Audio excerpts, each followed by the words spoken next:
Welcome to Natural Habitat Adventures Daily Dose of Nature. Meet Africa's Marine Big Five. Presented by NatHab Expedition Leader Russell Gerber. I'm your host, Rob Mess. Thank you all so much for joining us today. Over to you, Russell. Thank you, Rob, and wonderful to be back again, folks, to enjoy another daily dose of nature with all of you. And as Rob so eloquently put it today, our topic is Africa's Marine Big Five, which we'll be going through in just a moment. So thanks for joining us. As I say, lovely to chat to you again. And of course, always some time for questions at the end if you have anything on your mind. So let's dive right in. That's me. You can see me on the screen as well on your cameras, but this was taken from a recent safari. For those of you who haven't watched one of my webinars before, this was taken fairly recently, and it was nice to get back out into the field. But I just want to give you a little bit of background about myself. I have an undergraduate degree in zoology and African vertebrate biology, and then went on to do my postgraduate honors degree in marine biology. So a little bit all over the show in terms of my interest in wildlife. I always had a pretty deep passion for marine science, though. And when I was growing up, I spent a lot of time on safari with my family, and that ignited a passion for being in the bush. So in many ways, my career subsequently molded into a safari and marine field guide, and I've been pretty much in that field since 2004. The last couple of years since we've been out of the field, I've been working as a wildlife presenter at Africam TV, which has been loads of fun, checking out some of the animals on live cameras and doing some commentating there and doing my best to become a famous household name. But more importantly, my passion is, of course, getting out into the field. And I've been a NatHab expedition leader since 2018. So just a little bit about myself for those of you who haven't seen me or met me before. But let's talk about today and our topic. And as always, I'll just go through quickly what the outline for today will be. We'll start with what is the Marine Big Five and how the name came about. We'll talk about why they are here, which is pretty important and quite interesting in terms of the systems that have created this environment perfect for them to survive. We'll do a couple of facts and figures on each of the species. Of course, there's so much we could go into on all of them, so we're just going to touch on them briefly. And we could do an entire webinar on each one on their own. So I'll do my best to get through as much info as possible. And then we'll also go through a couple of other notable species here in Africa, that many people come from a long, long way away to see in terms of marine experiences here on the continent. So we'll be covering a fairly broad area, pretty much though focusing on sub-Saharan Africa and the marine mammals and marine animals that we find in those regions. So that's the idea for our webinar today. This is, of course, a map of Africa to give you an idea of what we're talking about and where we're talking about. As I said, I'll be talking about coastlines on both the eastern and western sides of the continent. As I mentioned, pretty much sub-Saharan, but mainly below the equator that we'll be looking at today in terms of our focus. Of course, things change as we go further north with some, in terms of some species, and certainly the ones that we'll be touching on today. But we'll be keeping our focus down in the south, where the majority of our marine species are actually found. So that is Africa. And this, just a little close-up of South Africa, of course, where I am. I'm right down there at the bottom of your screen in Cape Town. And we'll be talking about, as I said, the coastlines going up on both the eastern and western sides of the continent. But what I wanted to focus on is quickly to get into the reasons of why these animals are here. So firstly, it all comes down to two major ocean currents running up the coastlines of Africa. And the first major one we need to touch on is the Egalis Current, and that's the arrow that you've just seen come in there, which travels down the eastern side of the continent towards Antarctica. And it's actually a pretty fast flowing current, pretty warm water as well. Generally, that water is coming down from the equator, so heated up by the sun around the equatorial zone, and then slowly, or quite quickly actually, it makes its way down the east coast of Africa. As I said, pretty fast flowing current in places around 2 meters per second, which is really quite impressive. And that drives a lot of warm water down the southern tip of Africa. On the other side, we've got a much wider and slower moving current known as the Benguela current. And that current comes up from the south and is much colder and generates quite a lot of nutrient movement in that region, which tends to make the west coast of Africa below the equator far more productive in terms of its biomass. Whereas on the east coast, we tend to get a lot more diversity of species. The west coast, much more biomass in terms of our animals on that side. So most of our major fisheries are on the west coast of Africa, pretty much all the way up towards the equator, as I mentioned. So those two currents play a major role in the different species we see. Of course, the coldest side, we would have animals that are more adapted to cold water environments, from more polar to more subantarctic species.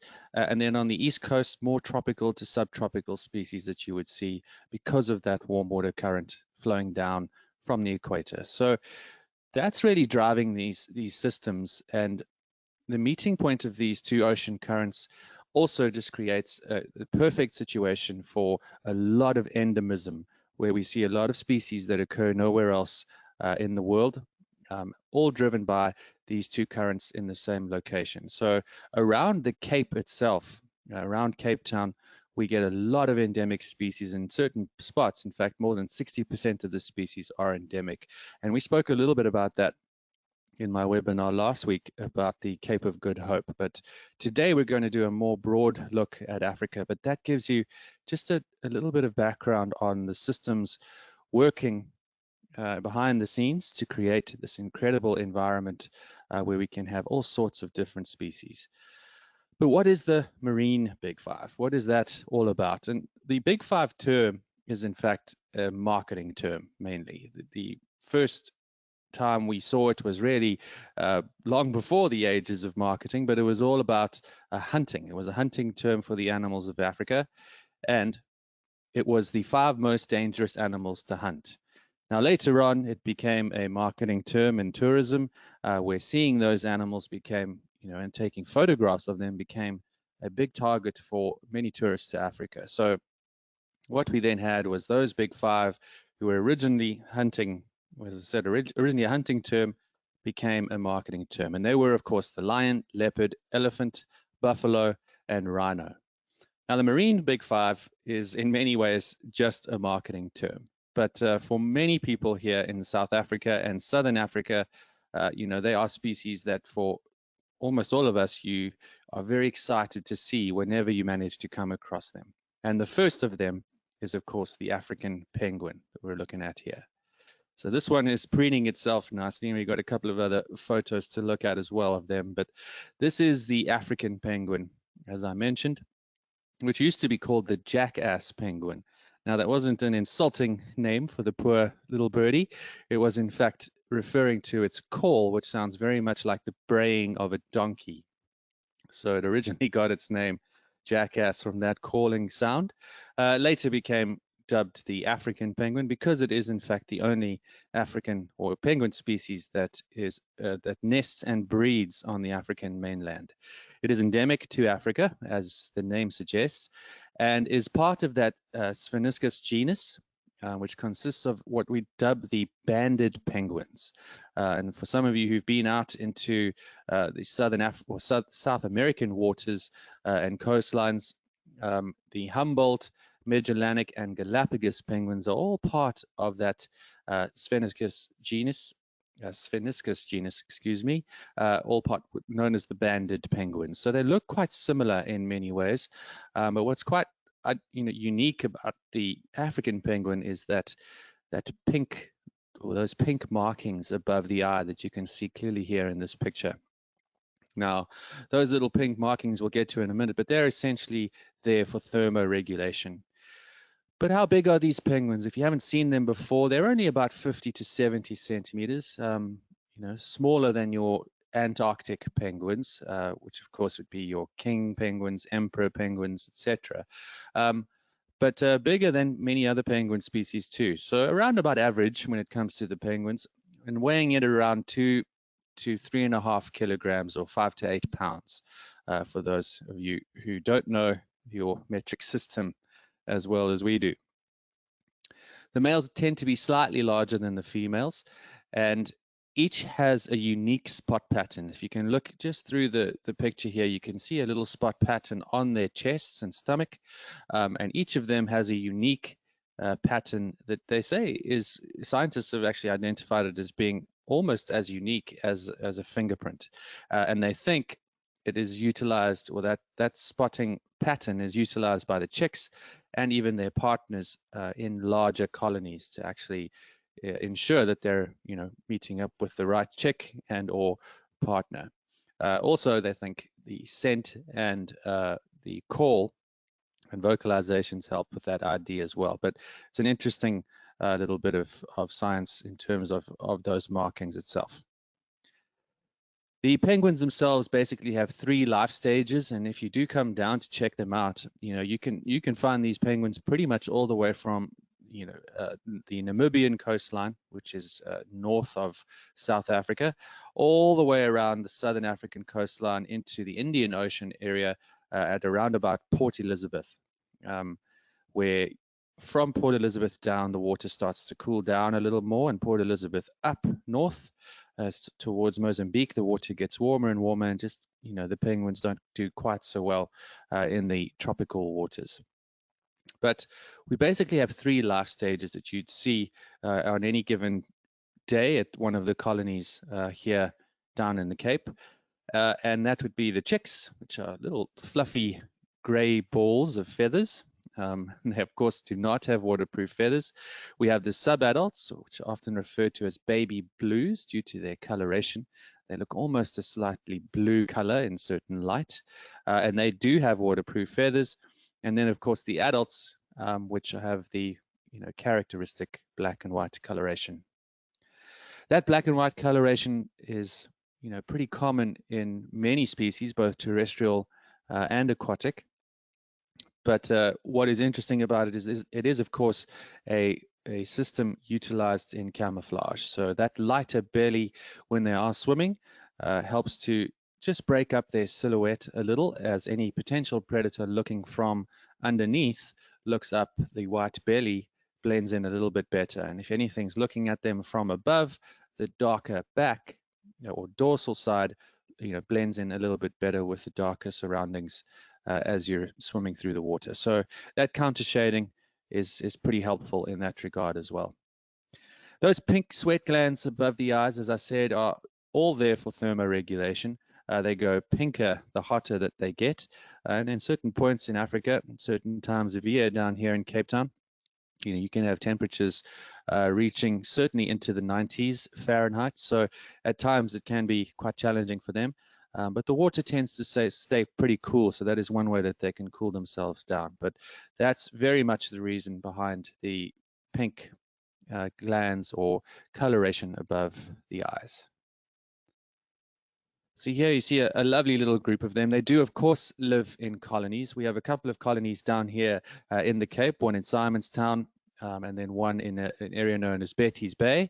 And then, as I mentioned, a few other colonies all the way up the coast towards Namibia and the east coast of South Africa. The colonies down here on the mainland were quite interesting in that it started with just a couple of pairs who started coming into the coastal regions, they think pushed by overfishing pressure, that they came in closer. And what started off as basically 2 pairs has grown to around 1,500 individuals, all in one little colony here in Simonstown. And over that time, they were put under pressure by the community. They were nesting in people's gardens underneath the rose bushes. And those people, of course, found that a number of the penguins were getting hit by cars. They were being chased and attacked by domestic pets, cats and dogs. And so they created a little protected area and colony for them, essentially fencing the people off from the penguins, and the penguins can move freely into the False Bay water system where they can feed. So that has actually been really, really successful. But the colonies, are there all year round, and you can go any time of year to find them. As with many bird species, they are monogamous, and mating pairs will stay together for life. And they nest in South Africa around March to May. So you'll see them starting to dig these nests. Very simple things, normally a shallow burrow with limited nesting material. On the islands where they prefer to nest, often they'll utilize digging into the guano layer, which is often quite thick, and that works much better as an insulator to keep the hot temperatures out and to keep it a little cooler in the nest. On the mainland, that's a little bit more difficult, so often they'll dig underneath root systems, underneath rocks to keep cool. And in this actual colony that we spoke about and the other one at Betty's Bay, they actually provide them with little plastic homes or fiberglass homes where they will happily go in and actually utilize those to keep a little cooler as well. And obviously overheating is a big issue for not only the parents but the eggs as well. And both the parents will take part in the incubation of the eggs, normally for about 40 days, with one heading off to forage while the other is incubating the eggs themselves. And then about a month after hatching, the chicks get left in little creches all together on the beach while the adults go out and forage, where they'll actually spend most of their day out foraging. When they come back, they will then feed the chicks. So those chicks can, of course, be quite vulnerable while they're on land. They fledge at about 60 to 120 days, so it is quite variable, just depending on environmental factors, food availability, weather, etc. And that will basically drive how long it takes for them to go through their first molt, where they lose those fluffy gray feathers and get their waterproof gray feathers. This little location is, of course, Boulders Beach. You can see the people viewing the penguins and how they've set everything up. The penguins can move freely while the people are fenced in. So who is watching who is always the question in that sort of situation. But the penguins themselves, after they get their adult plumage, which normally takes about 2 years, they will then molt on an annual basis every year. So when they're molting, they look often, I have guests that come and think that they are sick or there's something wrong with them because the colony tends to molt all around about the same time. And while they do this, of course, they are very grumpy and upset. They can't go into the water, they can't feed. So they lose quite a lot of condition during that molting phase, which is about 2 to 3 weeks. And then once they've molted, they've got a whole fresh new set of feathers. And then, of course, they'll head back into the water to start foraging again. They spend most of their lives at sea and hunting in the in the water systems, and of course in this case it would be in False Bay and in the Indian and Atlantic Oceans, and mainly feed on things like fish and squid, which would be the majority of their diet.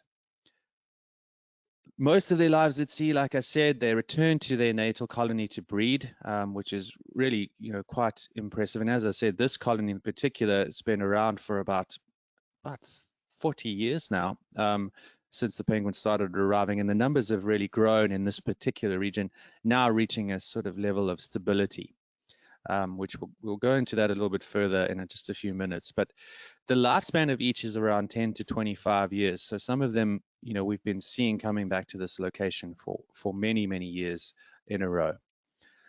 On the mainland, we discussed it and touched on it already. There is a high mortality rate for both the adults and the chicks, but particularly for the chicks and sub-adults, with the natural predators on land, from things like gulls and terns to things like jackal, mongoose, even birds of prey like fish eagles, which we do get in the region.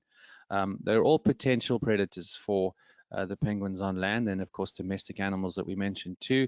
There are of course other factors of people getting into the areas. They used to collect guano for fertilizer, and that would have an impact on their numbers as well.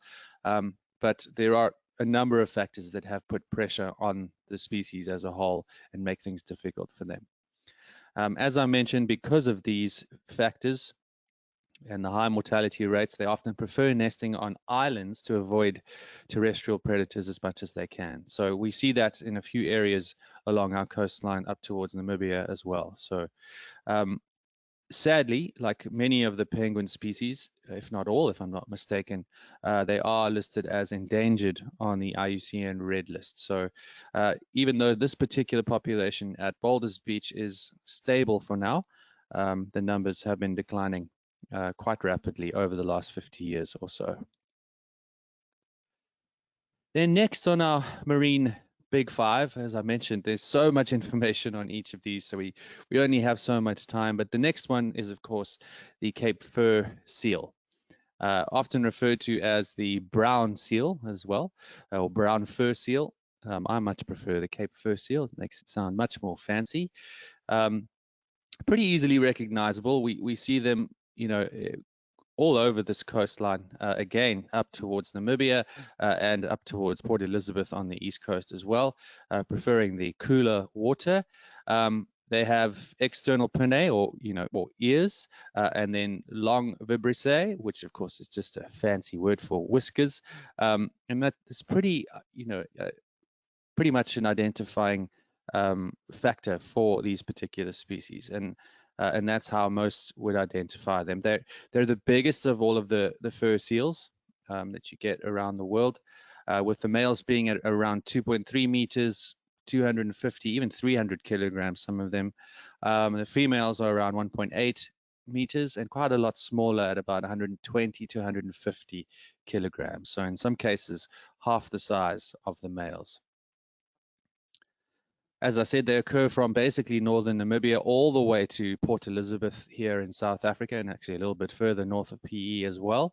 And in some cases in really, really big colonies too.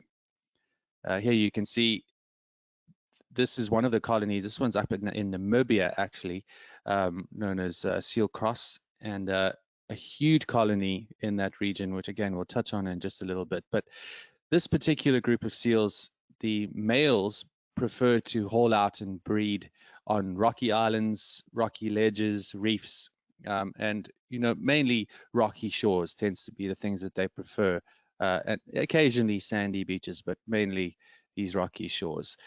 They, like the penguin, spend most of their time at sea, but more often than not would be pretty near shore, not venturing off too far, though some have been recorded at around 100 kilometers offshore. That's pretty unusual, and normally they will prefer to stay close to land as much as they can. Again, another diet mostly of fish, mollusks, and crustaceans. I've seen a number of these seals grabbing an octopus in the shallow water and thrashing around in the early morning with a flailing octopus in its mouth. But the majority of food that they go for is actually fish, of course, in the water. And occasionally, sadly for the penguins, they do go for penguins sometimes. The bigger male seals will sometimes take on the penguins. And then occasionally we'll even see bite marks on the penguins from sharks. They, of course, are potential prey for sharks themselves, but that we'll come to a little later as well. Orcas are another thing that they do get preyed upon by, of course, and in this region we don't have a large number of orcas down in Africa, but of course they do occur across the oceans, and from time to time we have seen orcas hanging around the coastline, which of course are a major threat to the seals themselves, but they're very much in danger on land as well. And what's unique about the seals here in Africa is that up the coastline, particularly towards Namibia, where things are quite a lot wilder, there's a lot fewer people in terms of population, and in certain locations we've had pretty clear recordings of leopard, lion, even things like jackal preying on seals and seal pups on those coastlines, which is quite unique, as you would imagine. This is just a quick photo I wanted to show you of one of the most impressive coastlines when it comes to the starkness of the African coastline on the west coast, and of course an area which is very, very highly populated with seals, all driven by that highly nutrient-rich cold water current going up the west coast. And that huge colony, which is thousands of Cape fur seals along the Namibian coastline and the Skeleton Coast, all driven by that ocean current. And and it's something that you can actually go and witness, which again we'll touch on a little later in terms of coming to visit these sites. But really, really beautiful, very, very stark, and it looks like nothing can possibly survive. But the sheer numbers of fish species and the biomass of fish in this area is, what makes it possible for these big, big colonies of seals to survive. The seals themselves will generally breed around mid-October, so they've pretty much just gone through their breeding season, and then the males will establish territories in those colonies. I'm sure you would have seen things like that. Many seal species will follow the same sort of pattern. They will fast during the mating period from November, from October all the way through to November or December. So again, they'll lose a lot of condition, just like the penguins during their molting phase. The females will then actually establish their own territories within the male territory. So you could say that the males have a harem of females, but in general, they don't really, rustle them up and keep them together. They'll let them come and go as they please. But the females generally that choose a male will stay within that male's territory, establishing their own little spot to give birth. Unfortunately for the females, it is a pretty tough life for them. The copulation occurs only 6 days after the birth of the pups from their previous year. There is then a 3-month delay of implantation of the zygote itself, but what's interesting is that they pretty much stay pregnant for a large majority of their life once they become sexually mature. So only 6 days after the baby arrives, they then start mating. The pups are weaned at around 4 to 6 months, which then, of course, gives the female a little bit of respite in that time until the following year, when, of course, they get back to breeding again. So it is a difficult life for the female seals, for sure. Then into our third and probably the most popular of the marine big five here in Africa is, of course, bottlenose dolphins. This one in particular is Tersiops truncatus. There are actually only 2 recognized species, with both the Tersiops truncatus and Tersiops aduncus occurring in African waters. The aduncus species occurs more on the warmer side, up towards the northeastern borders of South Africa, and then up into Mozambique, all the way into your tropical waters, and even up towards the coastline of Madagascar. So all these areas, you will generally find bottlenose dolphins, and they occur in pretty much most subtropical waters all around the globe. There's been a lot of debate about the number of species, and it seems that for the time being, it's been agreed that there are 2 recognized species with potentially some subspecies as well. But today we'll just be talking about these 2 species. The dolphins themselves weigh around 300 kilograms, so pretty big for a dolphin. Most other dolphin species tend to be quite a lot smaller, and they can reach up to 600 kgs. A big male has been recorded at around that weight, so it is quite variable in their particular size. With the African truncatus species generally being quite a lot bigger than the aduncus species. Again, around 4 meters long, so pretty impressive individual compared to other dolphins around the world, and a lifespan of around 40 years or so. The body weight that we're talking about, that 300 up to 600 kilograms, can be quite variable, and one of the reasons for that is, of course, insulation and thermoregulation. With 18 to 20% of their body weight being blubber, you're going to get your bigger individuals generally in the colder water systems. So even though they'll be a little heavier, they would still have around 20 to 25% even of their body weight in cold water, being made up of blubber to keep them warm.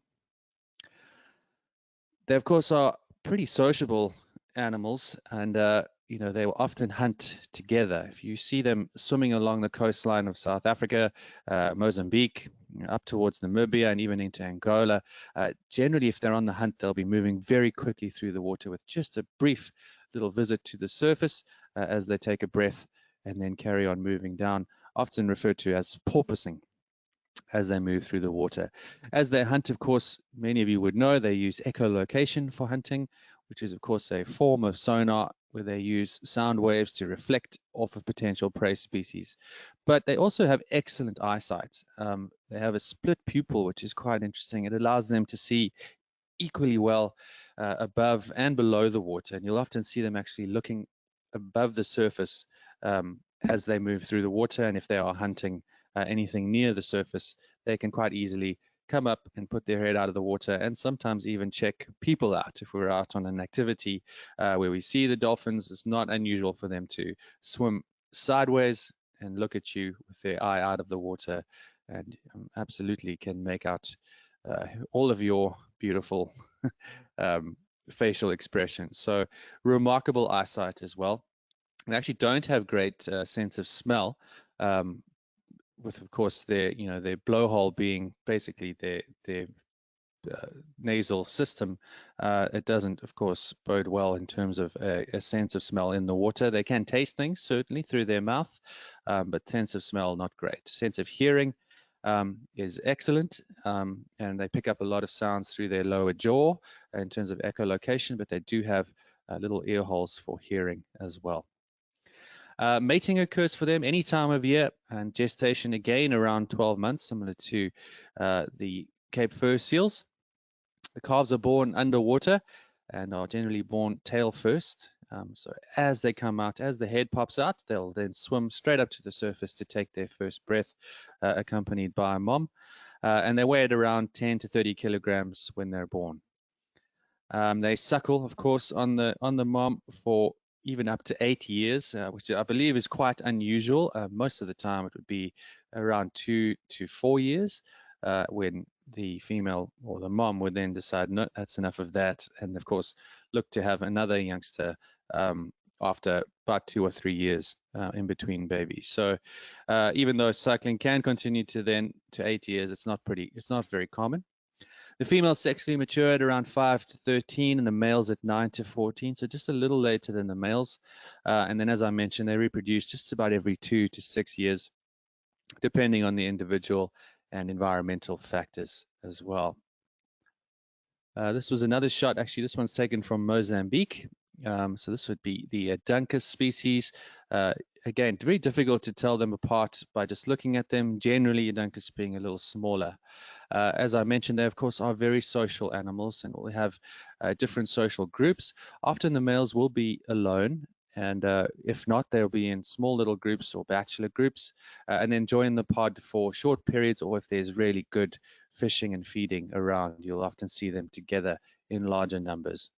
The adult females and their young, they live in groups up to around 15 animals altogether, and that's normally what you'd see, swimming past. If you do catch them with your binoculars, you'd be having a look at the group. Normally around 15 to 20 would be pretty common for a group of bottlenose dolphins in African waters.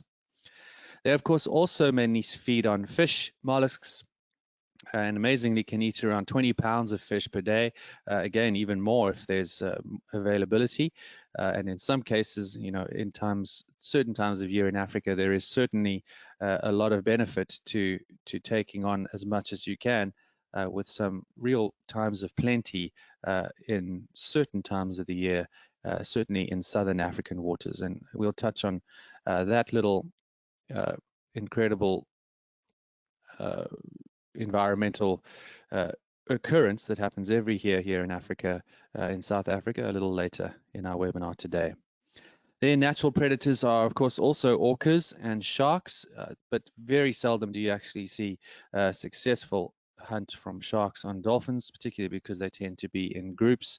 And if they are attacked by sharks, they will often retaliate with different members of the group actually attacking the shark itself, and they'll generally use their rostrum, their nose, which has a very thick and strong bone, where they'll essentially ram that rostrum into the side of the shark to chase it off, and it can actually kill the shark if they hit them often and badly enough.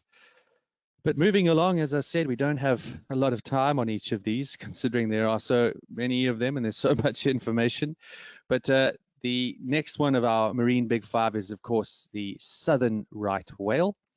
And of course, often referred to the right whale, sadly, as part of the initial naming of the whales during when the times of whaling, when whaling was still rife in the oceans around the world. The southern right whale is pretty distinct in terms of its species. There is a northern and southern species, genetically different from each other, and the equator, the warm waters around the equator tend to keep those two, or have kept those two species basically apart from each other, and they are indeed genetically different. Since that, the equator has kept them apart, there has been quite a lot of evidence showing that they've basically not had any interbreeding for between 3 and 12 million years, which I think is clear enough evidence that there are certainly northern and southern populations that are different species. They're identified by the callosities on the head, the lack of a dorsal fin, and they've got quite long and narrow pectoral fins as well. So most people, though, would utilize those big white callosities on and around the mouth of the whale to identify this particular species. They're very fond of breaching as well, and that's often the way you would see them along our coastline, particularly if you're just on the beach. But they are pretty big whales, adult weighing at around, or coming in around 15 meters long, weighing around 50 tons on average. Some weigh significantly more as well, with longevity, so not a lot of information on it, of around 100 years for the species itself. As I said, they can be quite active and playful, and one of the unique behaviors that the southern right whale is known for doing is a behavior known as tail sailing, where they actually hold the tail up in the air with the body down in the water, and hold it up vertical and actually use the wind to help blow them along as they move through the water. So basically using their tail for sailing, hence the name. So quite an interesting and fun behavior that you sometimes see the southern right do. Another species with a strong maternal fidelity to their calving grounds, similar to the penguins, where they'll go back to their natal breeding grounds every year. The southern right whales will often come back to their same breeding grounds for their whole life, and their calves often will repeat that behavior. So generally returning every 3 years or so. Calving will take place between June and November, so we've actually got quite a lot of whales around right now this time of year off our coastline.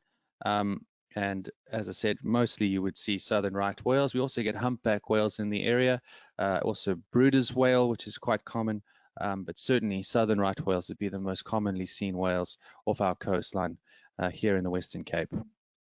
They'll spend summer in the Southern Ocean, in the Antarctic regions, normally around the subantarctic tropical convergence, where there is quite a lot of concentration of nutritious water, and therefore quite a lot of zooplankton that is available to them, because they feed pretty much solely on krill. The females give birth to their first calf at around 10 years old, so about 10 years till sexual maturity. And again, another one of our marine mammals with about a 1 year gestation period, and a calf weighing just under a ton, which is pretty impressive. And just like the dolphins, of course, they are born tail first. As soon as the head comes out, they pop up to the surface to take their first breath. The milk of the whales, of course, is extremely nutritious and renowned for that, and these incredibly massive babies will, after 1 year, double their length and size from that nutritious milk, allowing them to make the long trip down to the south for feeding, where they, as I said, feed mostly on krill in the Southern Ocean. There's been a great recovery of the population of the southern right whale since the end of whaling around 1937, with about a 7% population growth year on year from the 1950s that has been recorded. So they've done really, really well. They're still nowhere near the original numbers that we once saw, but it has been a great success story in terms of conservation here in Africa. And then just a quick little photograph we wanted to show you of the beautiful southern right tail. Not quite doing the tail sailing, but we'll imagine that that's pretty much what it would look like if they were in fact doing that behavior. And then lastly of our big five, and probably the most feared of all, is of course the great white shark. Carcharodon carcharias, and it's the only surviving species of in the genus of Carcharodon. And Carcharodon actually means jagged tooth. That is the actual direct translation of it.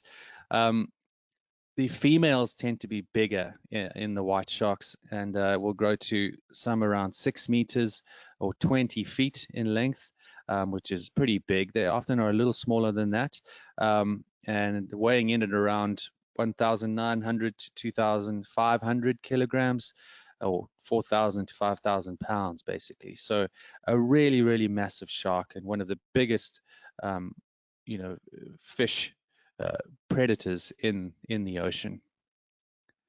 They have a lifespan of around 70 years, which is a lot longer than was initially thought. Where they were initially thinking it was around 40 years, and evidence is now showing that they have only hit sexual maturity at around 30 years, where that was considered to be close to the entire lifespan. So not a lot is known about this particular species, and of course research of it has been very difficult as they don't do well in aquariums or in captivity in any way. So it's been difficult to study them, and a lot of people have put a lot of effort into getting information.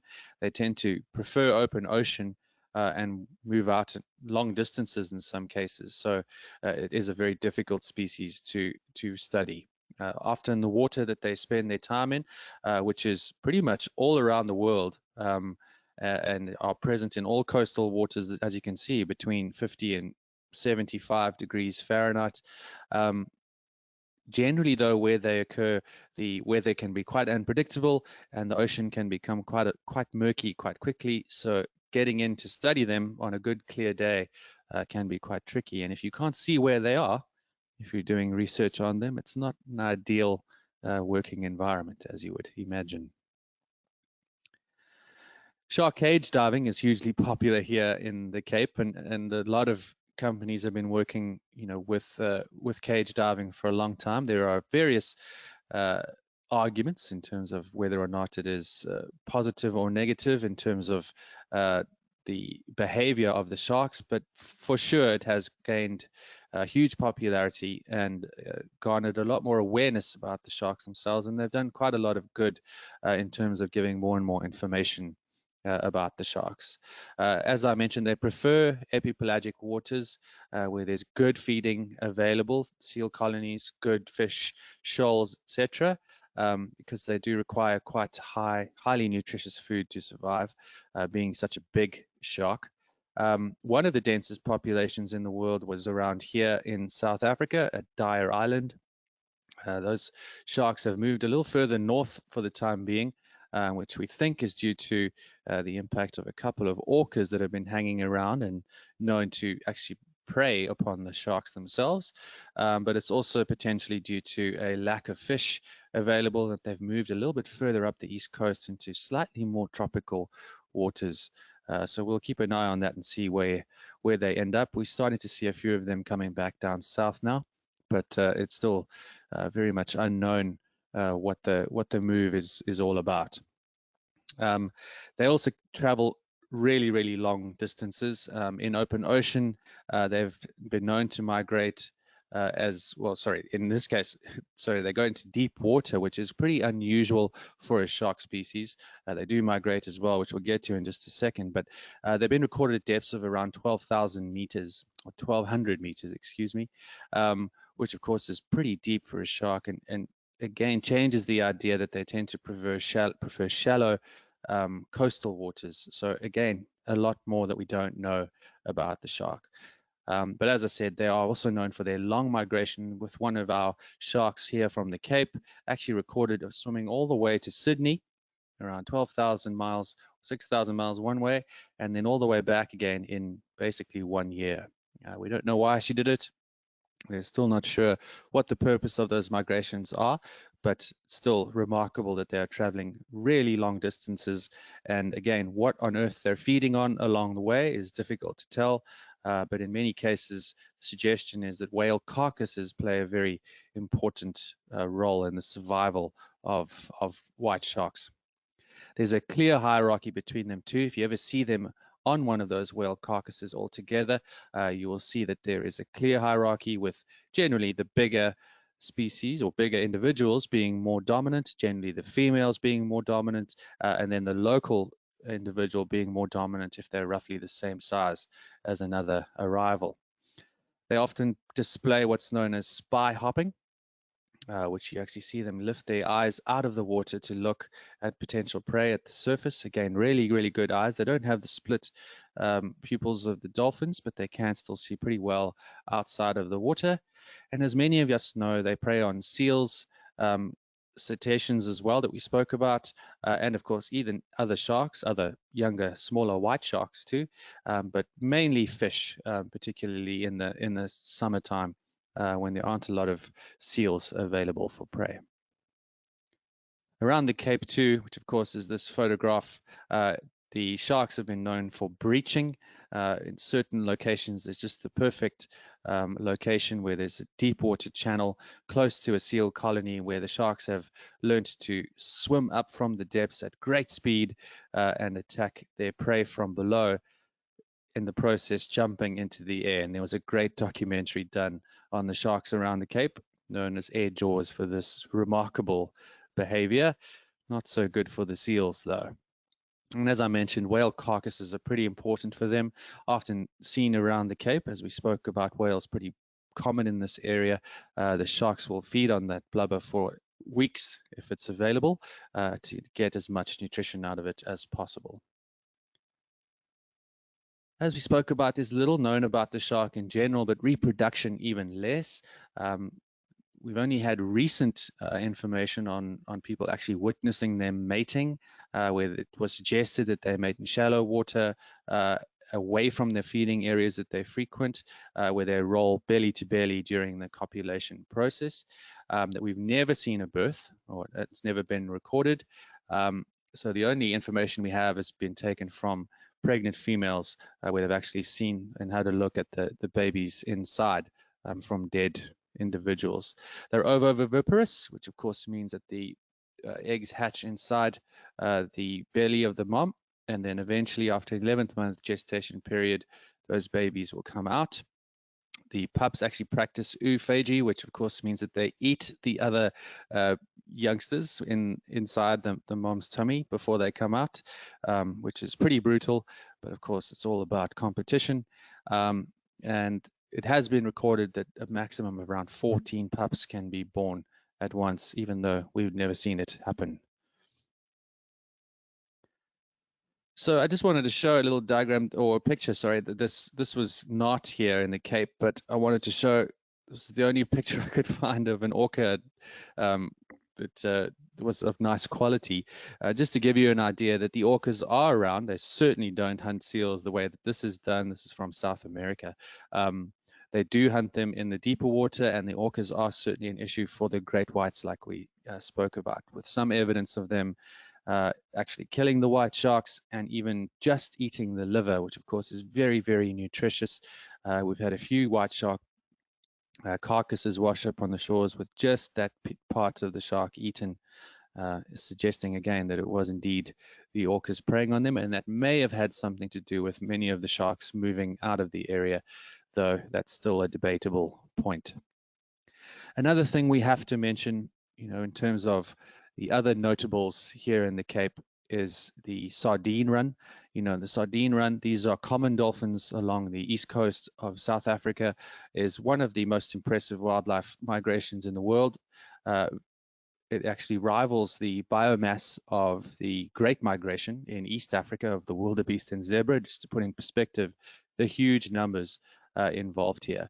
In certain instances, you would have billions of these sardines all gathered together in one long, what looks almost like an oil slick from the sky, followed by thousands upon thousands, sometimes up to 15,000 dolphins, huge numbers of sharks, even whales, following this incredible movement of fish up the coast from around Cape Egalis area, which is the southernmost tip of Africa, up towards the Mozambican coastline. So it is a remarkable movement of animals, and just the activity which generally occurs around May through to July in the oceans at this time of year in Africa, in South Africa in particular, is unbelievable and certainly worth seeing if you ever get a chance to come out here. Another notable species that we get that is often sought out by a number of visitors is this little creature, which is not a manatee, but is indeed a dugong. They occur mainly around the Mozambican area and then up towards the northern coastlines of Mozambique into Tanzania, and even some instances in Madagascar as well. So really interesting species. Of course, a lot of similarities to the manatee found in North America, but you can see that tail is a distinctive difference between the two species themselves. But really special to see if you ever come across a dugong. We, of course, have wonderful tropical systems as well, coral reef systems, and of course, number of turtle species which lay their eggs on the shores in these regions, from leatherback to green turtles to loggerhead turtles. There are amazing experiences of seeing turtles laying their eggs on land here in Africa. And of course, sharks of all species. This one in particular is a hammerhead shark, of course, and the research programs that are ongoing around the continent, still really impressive, and a lot to see. A lot of shark species still around, which is of course a big attraction for a number of visitors, particularly divers. And this was also taken from Mozambique, so one of the best places to see sharks in the wild here in Africa. A lot of people ask how you can help, and a lot of these photographs are taken from some of my colleagues at Oceans Without Borders, so go check them out online if you're interested. Also, the guys at Rockhopper Fund, we're doing some great conservation work down here in the Cape, and also with sharks in Mozambique, and of course WWF in partnership with NatHab, doing incredible projects, and you can go check that out on their website as well. And lastly, coming down here is pretty straightforward. All you have to do is get in touch with the team at NatHab. We have a number of trips that do come out that go to both Namibia and of course some itineraries down in South Africa, Madagascar as well, which is one that I host. And you can come and enjoy some of these incredible experiences.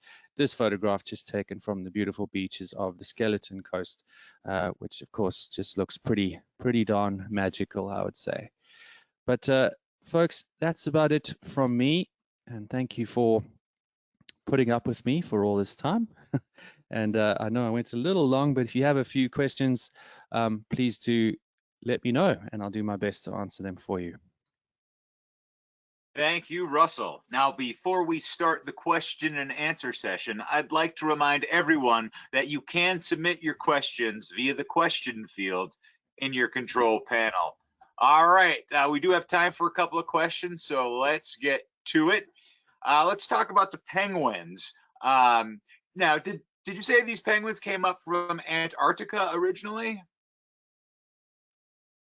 No. So what we started to see was they were always in this area, but most of the time they tend to nest on the islands, and we only started seeing them on the mainland around the Cape, coming into to actually nest on the mainland here in the 1980s.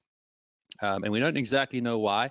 As I said, it could have been because of overfishing around the islands where they were, nesting.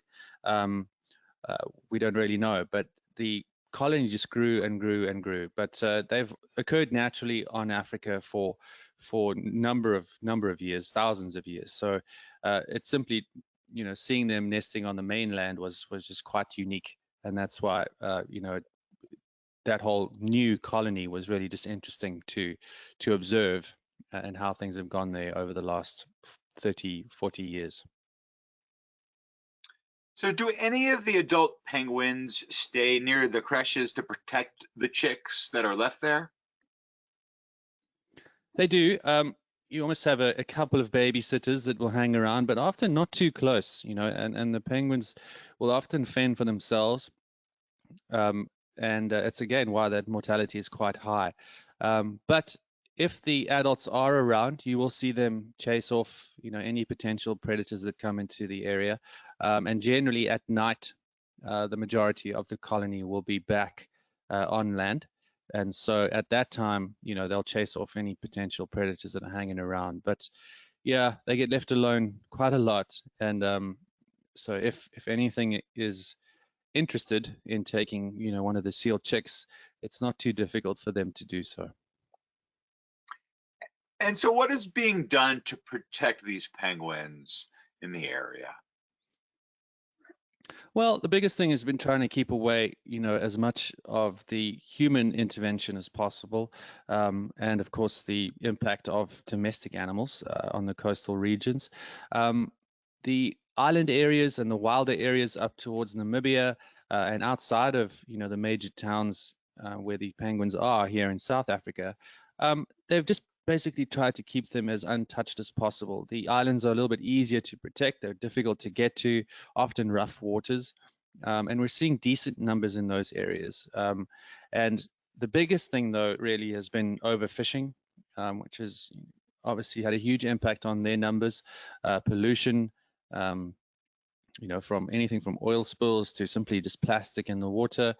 So, the things that are ongoing are those projects, things of trying to reduce plastic, oil cleanup crews, and we have really good oil cleanup crews here on the southern coast of Africa, and any projects basically that can help to mitigate the impacts of humans on the oceanic environment surrounding penguins, because for the most part, like so many of these animals, if they are left alone, they tend to do pretty well as long as they have access to food.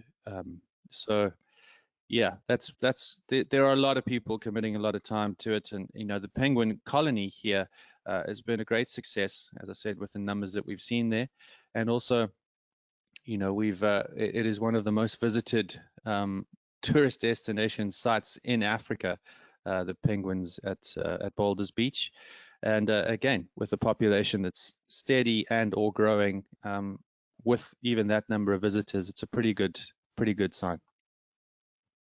Great. So let me ask you this: what are the right whale's callosities made from, and why do they form? It's actually basically just a callus. As I'm sure we've all heard that term before. Callosity, again, just seems to be a fancy scientific word for it, but they form from basically rubbing, just the same way we would get a callus on our hands. They get that white coloration on the callus from what's known as whale lice, and they get quite badly infected with that lice, and that often gives it that more white color. But the callosities themselves are simply just calluses from rubbing. We're not entirely sure why they have them or what the purpose of them is, but it's certainly an identifying feature, and yeah, they're simply a enlarged callus. Interesting. Now, how much larger are orcas than the great white sharks? Sure. I can't remember the exact length of an orca, but just using the logic in my head, if you get a big white shark at around, let's say 20 feet, if I'm not mistaken, orca would be at least 30 to 40 feet, so quite a lot bigger. And I can look that up for you as well, but I would say probably closer to 40 feet. And really, there's no competition. The orcas are much faster, they're much stronger, and of course, often will hunt in groups. And so, a solitary white shark, even a big female, really doesn't stand much chance against an orca that's interested in eating. Wow. So let me ask you, does NatHab do any of the cage diving shark opportunities? Not on one of our scheduled trips, but if you're interested, they absolutely offer them if we come down to the Cape, where there's some really wonderful programs where we head out with marine biologists. Well, not just me, but actually other marine biologists and shark scientists, where we head out in small groups and go and find the sharks. And it can absolutely be done on a trip down to Cape Town. It's generally out in Hermanus that we would head out to, which is about a 2-hour drive from the Cape. So we'd leave early in the morning, head out there for the day, back again in the afternoon. Really, really unique experience. And yeah, as I said, it does have its questions in terms of the environmental impact of it, which is actually difficult to measure. But for the most part, as I said, I think it's done more good than harm in terms of creating awareness and helping with the conservation of white sharks, which have got a pretty bad reputation, as many of you would know. So how about dolphins? Is that something you can see them from the shore, or do you take a boat trip to see them? Both, yeah. I mean, there's certain spots, particularly around Mozambique, in southern Mozambique, where there's a few pods of dolphins that have become quite habituated to people, and you can actually hop in the water when they swim by. They're fairly territorial, actually. You'll see them in the same areas very often. And you can hop in with those dolphins, and they'll come quite close. They'll never let you touch them. As much as you try, you'll never be quick enough.